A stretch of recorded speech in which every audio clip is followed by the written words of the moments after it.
everybody, it's Morgan Higgins here, and I'm sure you've noticed that I haven't been posting YouTube videos lately, and that is because my voice kind of hurts and I feel kind of sick, and I don't want to be sick for a long time, so I'm trying to save it right now. So instead of singing today, I am going to share with you another one of my passions, which is cooking. And today I'm going to be making Mongolian beef and cauliflower rice, which kind of sounds weird for those of you who maybe haven't tried it, but cauliflower is a great substitute for rice if you're trying to be healthy. So yeah, I have my cauliflower here, so that's why I keep looking down.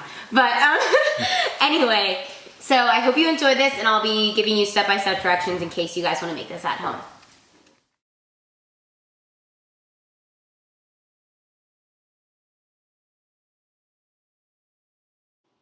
So the first step is to make the cauliflower rice, which you do by cutting the cauliflower into small florets and then placing them into a food processor.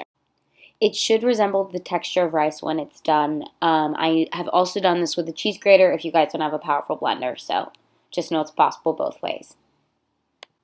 So you would then place the cauliflower rice into a sauce made with what you see in the picture, which is coconut oil, sesame seeds, garlic, and diced onion. The recipe calls for fresh garlic and fresh onion, but I already use pre-crushed garlic and already diced onion because it's just easier and faster. You can just find that at your local Ralph's. So first you add the coconut oil and the onion in the skillet, and then you add sesame seeds, garlic, salt, and pepper. And you cook that for about 5 minutes, stirring and making it fragrant. And you just stir it until it is a little crunchy and just has that nice smell.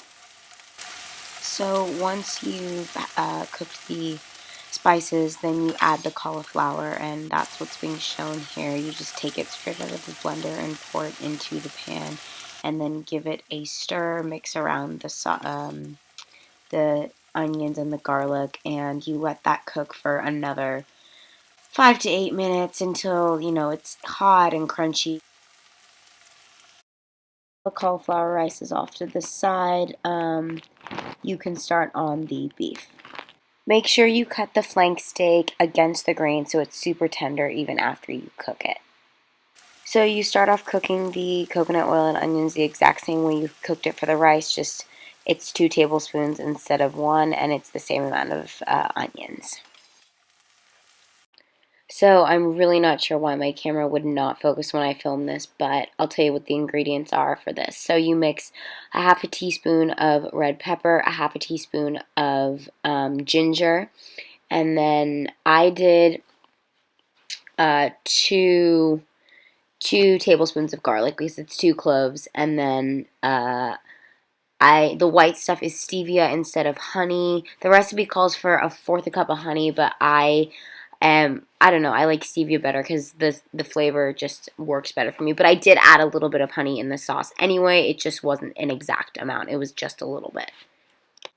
So after mixing that all together, I poured it in with the onions, and then I started to cook it. And see, there's me adding the honey that I don't have an exact amount for. I want to say it's around a half a tablespoon, but I don't know, just do it to taste, you guys. I'm sorry that wasn't completely exact, unless you want to use the 1/4 cup that was originally in the recipe. So then I'm just letting all of the flavors go together before adding the steak. So after about 2 minutes of mixing those spices together, I added the steak and cooked it for not very long because the pieces were thin, 4 to 5 minutes, or until, it just depends on what heat you guys cook it on, but until there's no really red meat apparent. And then yeah, just make sure the flavors get all marinated. If you think it's missing something, I added a bit of soy sauce just to kind of give it that Asian flavor.